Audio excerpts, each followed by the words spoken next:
And so good evening everyone, and welcome to episode 13 of How Is That Guy a WCS Driver? Very quickly, we have 25 seconds before race start, so we're at Watkins Glen, back in a Radical again. This is Monday night, pretty much last opportunity to get a race. I've been preparing for the World Championship Series previous weeks, didn't really get a chance to do any races in a Radical then, and Sunday night didn't go official, presumably because of the F1. Right, we're down in 4th place. Let's see how we go. Green flag. A bit of an average start, got bogged down a little bit too much, but it looks like we should be okay to everyone around. On your right. Clear.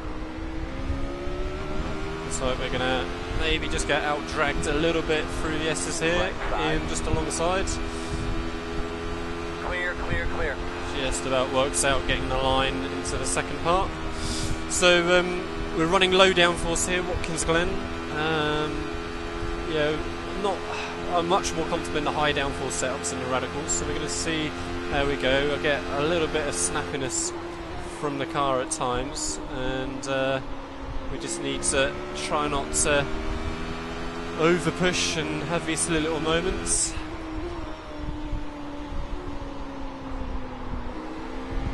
Car just trying to push out a little bit from the apex mid corner there, just a little dab on the brakes just to bring it back into where we want. Looks like I take a much tighter line than everyone else through there, so probably want to think about adjusting that maybe as we go through the race. Hard braking now. Braked a little bit early, just a bit unsure as to where the brake point was going to be following the traffic. Looks like the front two are closing up pretty nicely coming through the last couple of corners now. So we've got Matthias Andreas, who has got the overall pole position for the week. He's currently in that first spot up ahead. Looks like Ian had a little bit of a moment, I think, in my mirrors there, coming through that penultimate corner. Gives me a bit of breathing space to the cars behind. Really need to try and stay in the draft of Andre here, because it makes such a big difference here at Watkins, of course.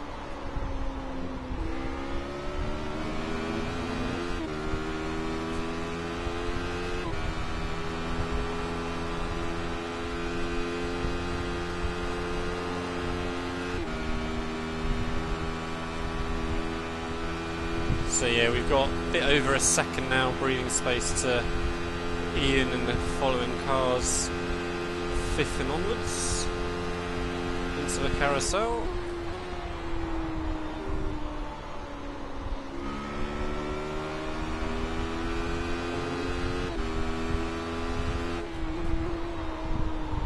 Again, just not quite able to get into the apex as I wanted there, a bit too much speed on entry, but again just dabbing the brakes to try and bring it in.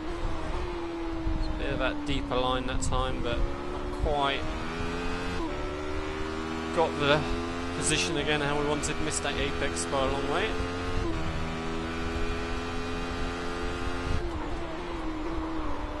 Ooh, big wiggle for Andre there, trying to sneak up the inside of him. We're going to have the outside now though for this corner.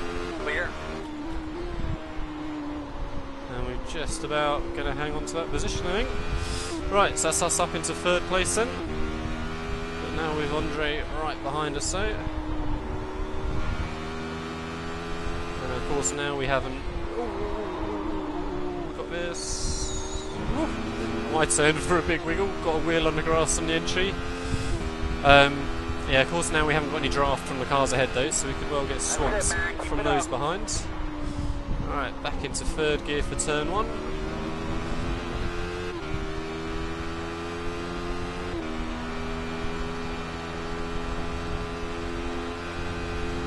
Yeah, so I'm not sure what it is about the non-dive plane setups in the Radical, but I can never really get comfortable with them. I just feel them way too sort of floaty as we go in and out the corners. Right, let's try and stick to this inside line through the carousel. Clear, clear. On your left. Still there. Going to get a decent drive out the corner, but I think we're going to struggle still. Still there. Clear. Try and get a better drive, but no, Andre had that well covered.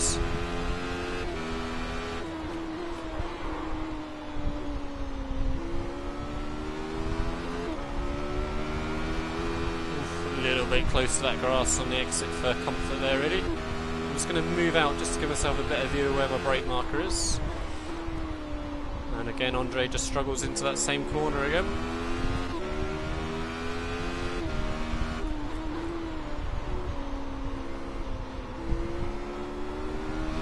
And so, of course, as we're squabbling away, the leaders have disappeared now, 5 seconds down the road.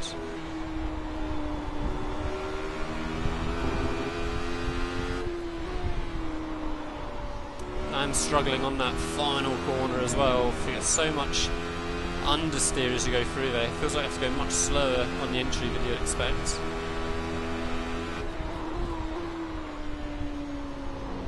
Alright, so now we're the one to have the toe down the main straight now. And we've still got Ian pretty close behind within a second, and then a bit of a gap after that, 3 seconds so, or a couple of seconds then back again. Right, so Andre takes the position I had on the previous lap. On your right. See if we can make the same move that he did. Still there. Still there. Ooh, well, so close. You didn't quite get to see in that right-hand monitor there, but I saw the briefest slot of him as he was millimetres away, I think, at the end there. Ooh, we were too early trying to get on the power though, so we've blown that. We had the move done. Just about going to get away with it. Left side, clear.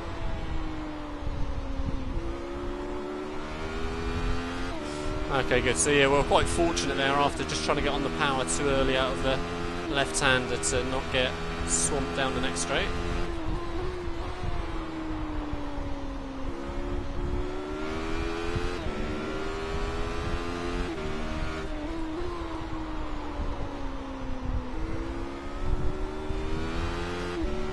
So just trying to get a clean lap or so now in, try and just build a little bit of space to Andre and Ian behind. Hopefully Andre could well have Ian giving him a fair bit of pressure and take the edge off of us a little bit.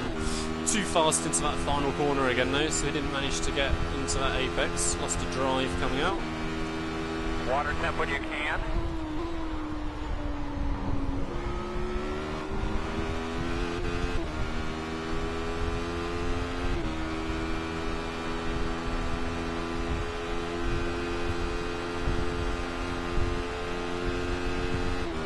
So here comes Andre again then. I think this is going to be a theme of the race really. Oh, we got a bit closer, got 0 times contact from him. But he's got the run on me this time.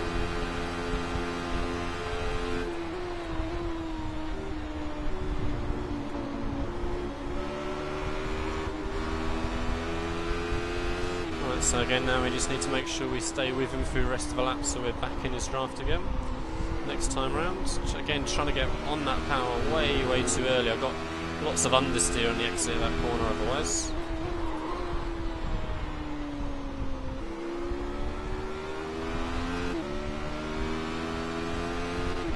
And Ian, I reckon, is sitting there just waiting for us to trip over each other.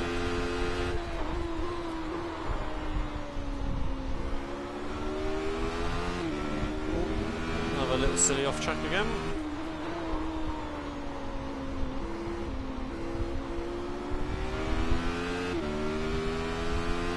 Well, this is a good start to the race. This is a 40-minute race, by the way, so if it carries on like this, I think it's going to go by very quickly. Ooh, way too late braking. Right, so got to keep braking earlier for that final corner. Got to get the apex so we get the drive down this start-finish straight.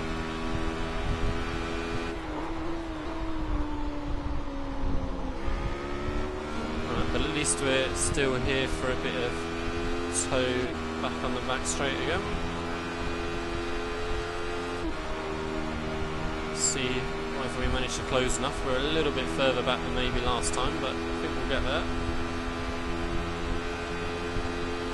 Going to be a little bit late, but we should be able to get up along the sides. On your right. Still there. Clear. Right side. Clear.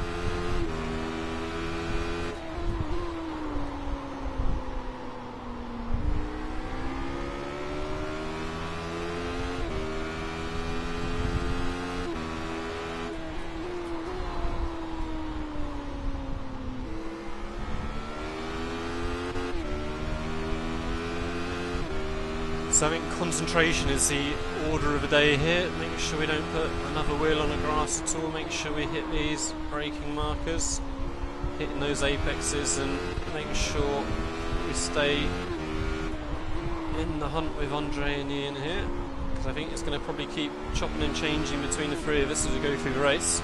Andre just has a little struggle out of that last corner there, so we gapped him a bit. Right, let's nail this final corner then. This time we need to be much earlier on the brakes. Get that apex. Now we can get on the power. There we go, that's more like it. And all of a sudden we're almost a second up and the car's behind. Leaders are 10 seconds down the road now. Good pace, Matt. Good job.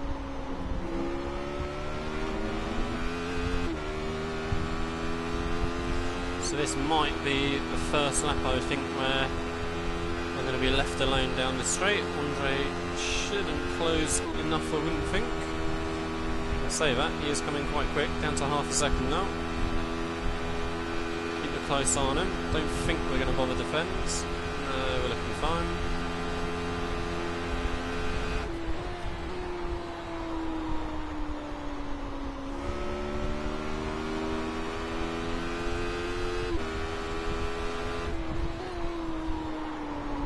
Again, just not slowing down enough on the entry to that left-hander there, missing that apex again.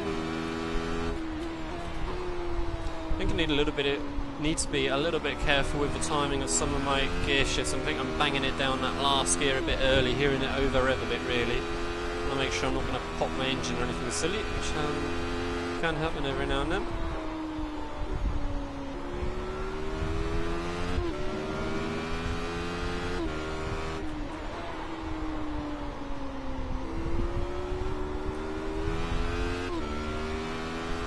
So again, let's make sure we get this final corner right, hitting that apex again.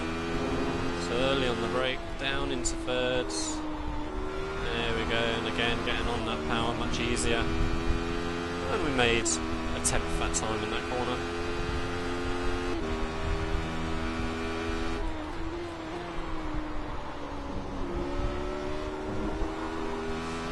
I didn't quite get the exit on turn one there, had to just wait until I could go full power. The car was just skipping sideways a little bit, I didn't want it to step out from me. Right, it looks like Andre's got a bit of breathing space to Ian behind now. He's got a second gap to Ian there. And Andre's staying out of my slipstream, so I wonder if maybe he's concerned a little bit with overheating his engine maybe.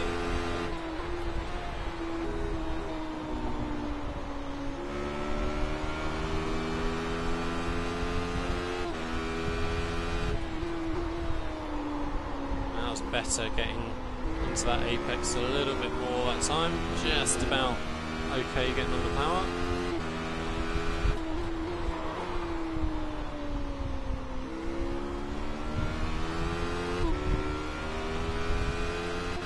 Yeah, Andre's had a good lap so far, he's gained half a second on me almost really.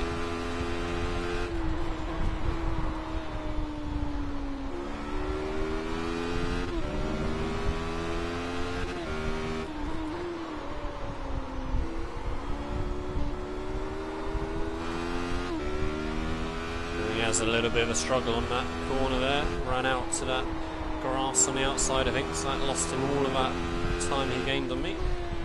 Again, a bit early going down that gear, I think we still need to be careful on that. I'm going to be pretty annoyed with myself if I pop the engine. Right, so Ian's managed to get in front of Andre there, so we've got a 2-second gap to Ian now. Andre down a spot. Too early braking for turn one there. And which are around of the leaders? So Matthias is ahead of Danilo still, P1 and P2. Just 0.3 of a second between them. So looks pretty interesting up there as well. Viewers will remember from episode 11, was it? When we last did Radical Race at Silverstone, where you've got to stay in the hunt because you never know if the leaders are going to get themselves tangled. As Andre and Ian are side by side in my mirrors. Looks like Andre's just about got that position back again, I think.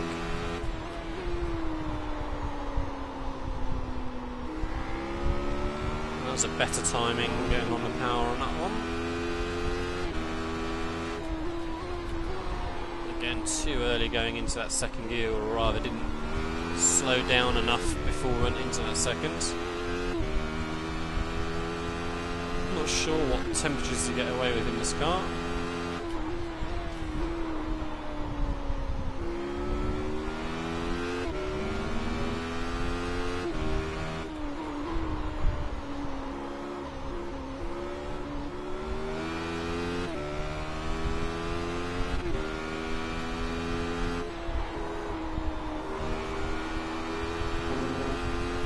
Braking again, down into thirds, missed the apex by quite a lot that time.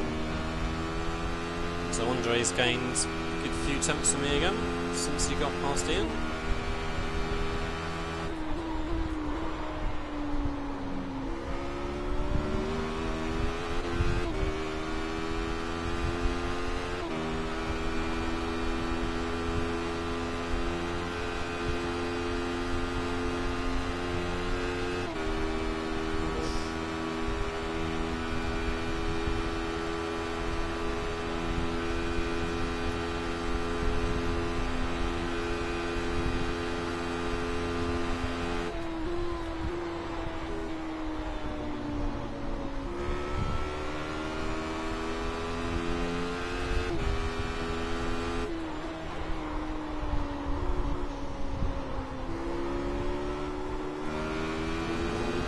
We're going to have a back marker to deal with fairly soon, 8 seconds down the road.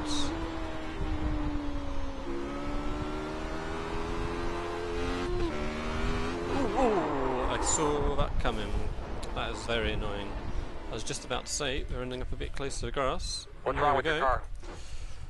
Ah, dear me. What was I saying about concentrating? We've got a meatball flag. Excellent.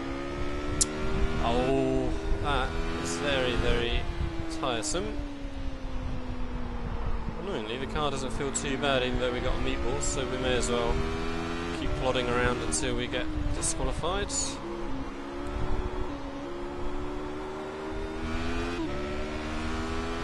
Oh dear. Well, that was going pretty well until then, really. Good fun with Andre. And we was getting a bit of consistency, really, as we were going through. But, it's really annoying that I could feel myself running out. So, just lift, just, come out of it. Make sure it stays where you want. Not particularly difficult, is it?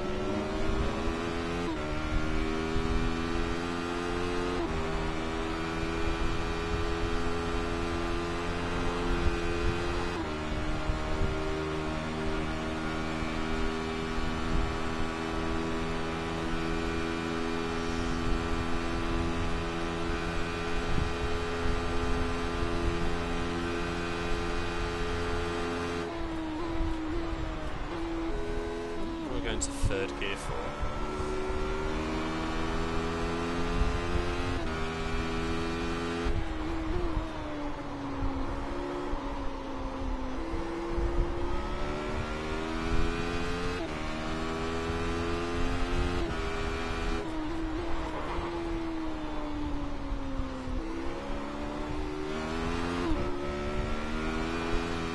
It is annoying that we've got this meatball flag because the car feels pretty drivable, really. A bit iffy around left-handers, but otherwise most of the track is right-handers, of course, so not really too much of a problem.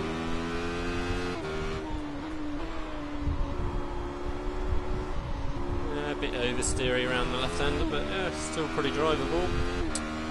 Nice.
oversteer around the left-hander. We said it was a bit loose around the left-handers. Alright, so is this a lap I get disqualified, or have I got one more? Maybe one more then.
Do it then.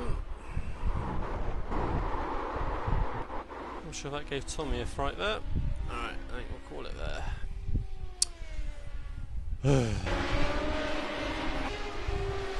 Oh, the car was pretty well mashed up. Broken wing, broken or bent rear wheel. Never mind.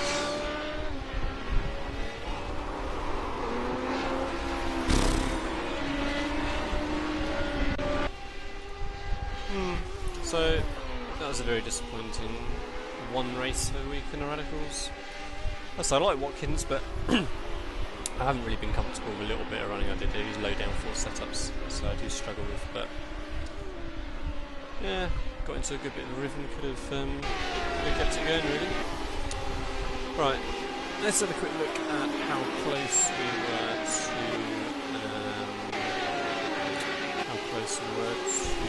Andre when we went around the outside of him into the carousel.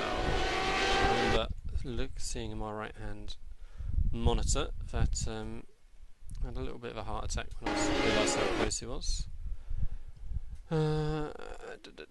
Lap 2, so it wasn't that one. He's in front here, so presumably this one. Right, so Andre's defending, I go to the outside.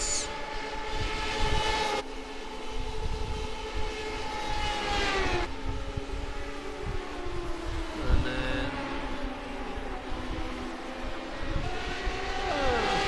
pretty close, not as close maybe as I thought it was when he briefly popped into my view all of a sudden, but pretty good. Yeah, a little bit closer, halfway around. Right, let's save a replay. Right, so yeah, very annoying again as normal. This was Watkins in the Watkins with a T in the Radical. Right, so just before we go, I was going to just answer a couple of questions that I had been sent. And that was by Brett Lawrence, in fact, who was in that race. He was the car that was running just ahead of me after I had my spin putting my wheel on the grass. So very quickly, what do we got? How long have I been sim racing and iRacing? Well, before iRacing, what got me into iRacing, if you like, was that I played the Codemasters F1 games for the consoles, for the Xbox. Started with F1 2010, enjoyed that pretty well, just playing with a gamepad. Joined a little sort of clan to do some official races, like little league races, and found that good fun. So bought myself a cheap and nasty official Xbox 360 wheel and pedals. Wheel was defective to some degree, so I was finding that it wasn't settings or anything, I went through everything, but I was finding that like 10 degrees a turn equaled about 60 degrees or 100 degrees of in-game turn, so that was good fun, trying to cope with that. Then I joined ARL to do some more league races and when F1 2011 came out, and I upgraded then to my Fanatec CSR wheel that I have now and my Club Sport wheel, and I was playing still in front of my 40-inch telly on a very highly recommended Wheel Stand Pro. So cool little upgrade from between going from your couch to something ridiculous like I have now. And then within ARL, some people started migrating to iRacing. So Alex Simpson, who's our team principal now at ApexRacingUK, he was the one really that piqued my interest, watching his videos and bits and pieces of how the grass was greener in iRacing compared to the ridiculous lag and things we had in F1 and corner cutting and those sorts of things. And so so I got iRacing going, ran on my Wheel Stand Pro in front of my 40-inch telly still for probably a year. Yeah, maybe a year. Brain's not working. Yeah, it would have been about a year. And then I finally got my amazing rig and stuff that I have now 1 year ago, and so I've been running since. So yeah, it was the F1 Codemasters games that got me into it really, and then how appalling the online experience was with that, and then you kind of go looking elsewhere, and iRacing, I basically don't turn my PC on for anything else but to play iRacing pretty much. What has been the hardest thing to learn on my way to pro? Hardest thing to learn is to try and find some enjoyment in just hot lapping all week long. It's so for instance we've got WCS again this weekend, and it's going to be at Silverstone. I've done my little fun Radical race now.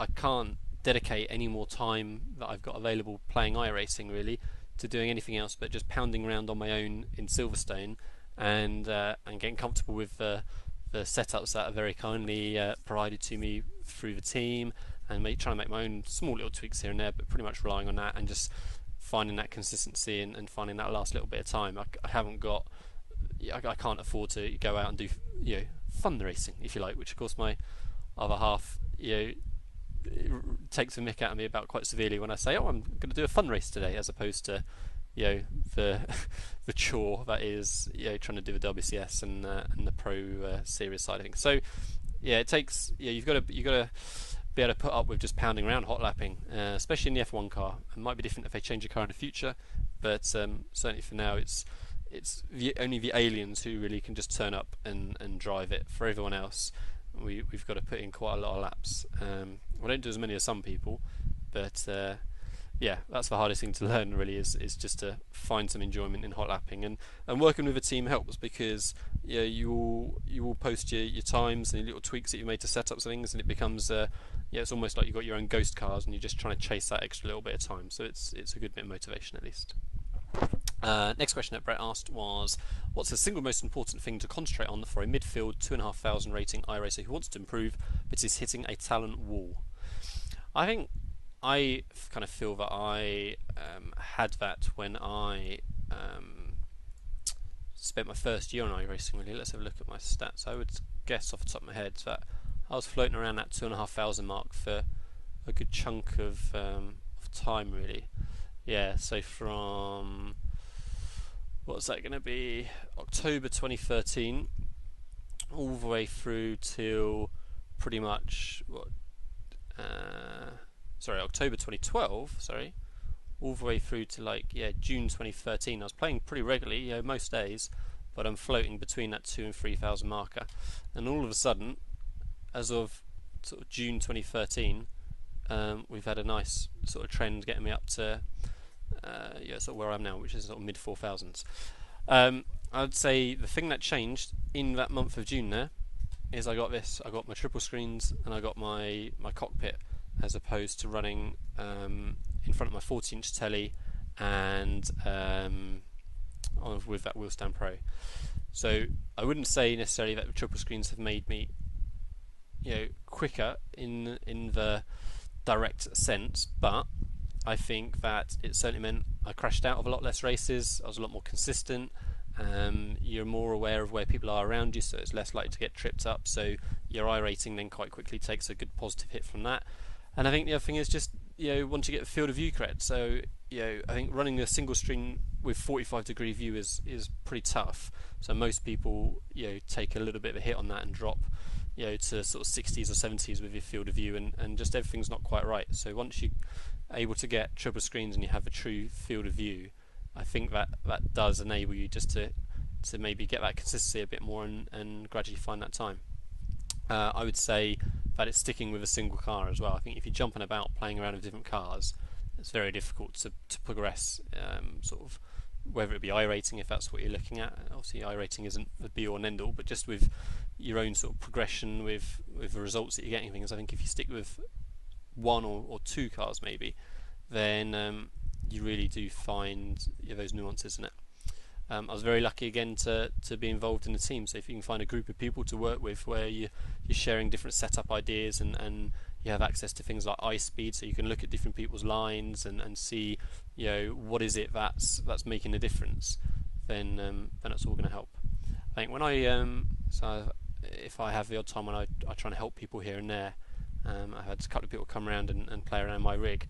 The thing I see for new drivers to iRacing is they put way too much steering input in. They're just understeering everywhere, scrubbing speed off, and it's very delicate actions. It's very small actions that you want to make on the steering, and that allows you to carry speed through. One of the good quotes that you see come up in the the race tip thing, I think was from Prost, was it, where if it looks like I'm going fast and I'm working hard, I'm going slow, but if it looks like I'm smooth and I'm slow, then I'm going fast. And that's absolutely the case. It's braking late, but making sure that you're able to hit the apex and carry enough speed through, and it's just, it can be a bit of a calmer drive sometimes. I think can really make a big difference to your time. But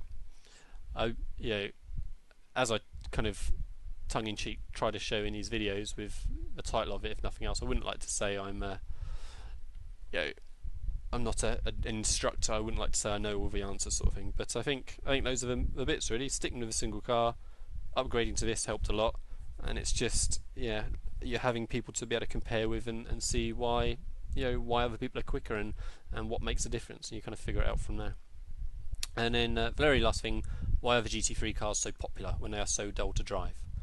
It's a shame. Radicals, we struggle to get official races a lot of the time, and the GTs, I haven't looked this season particularly, but certainly the season before, they're having half a dozen splits or more every single race. So why? Well, some of it's flavour of the month, isn't it? So Roof came out, and then the Z4, and so it's a new car, everyone buys it, so everyone goes to drive it. And of course, if somebody's trying a car for the first time, the Roof and the Z4 are just easy, aren't they? It's just easy just to drive around and pot around and not feel that you've got to put lap after lap in to get somewhere comfortable. Whereas maybe someone driving a Radical for the first time, you're going to feel it quite oversteery, I would imagine, and setups are more varied maybe than they are with the GT cars, I would say. So GT cars just easier to get into, and they sound great. I love the sound of the Roof when I ran that last season. Shame they don't have a race interior, so that'd be nice rather than the road sort of interior. But no, I think they're good fun to drive, and unfortunately, when so many people drive it and you have such good races, then it goes more and more, doesn't it? But yeah. So those are my thoughts. If anyone else has any questions, feel free to send me a PM or leave something in the YouTube comments. I will happily come up with some rambling answers, like perhaps I did there with Brett's questions. Right, anyway, that'll do then. I'm a bit fed up after that race, of course. Shame we stuck it in the wall. Should have had a podium, or at least been continuing to fight for that podium with Andre there. No more races in Radical this week. Haven't got the chance. Where are the Radicals for next week? I think they were at Mid-Ohio. Unless I get particularly depressed with Silverstone in the WCS and I decide I don't want to drive that, I'm not sure when I'm going to get a chance to run Mid-Ohio. So we shall see. WCS race at the weekend, by the way, just gone Saturday. Was at Canada. It's a bit of a struggle for the team generally, but I managed to get on the grid at least by default with not enough WCS drivers turned up, and I just kind of potted around, try not to put it in a wall. Canada is such a tough track in the F1 car. I don't know what it's like too much in other cars, but just so bumpy. Curbs you've got to be so careful with, and walls everywhere. So it was just a matter of trying to finishing, and we scraped a few points, and it was okay.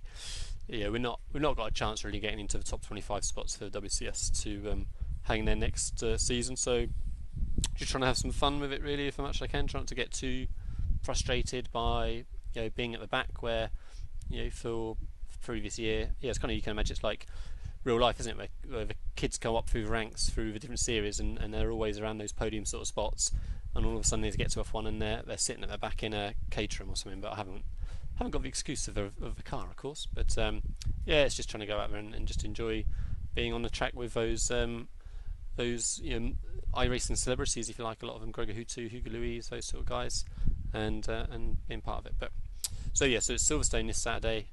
Tune into that. Race Spot, of course, does a live broadcast 2 o'clock GMT. I haven't run there yet, but I'm told the weather there is going to be pretty horrific, so it's going to be a pretty tough week, I think. So we'll see how we go. Okay, that really will do now. So I shall see you all next week.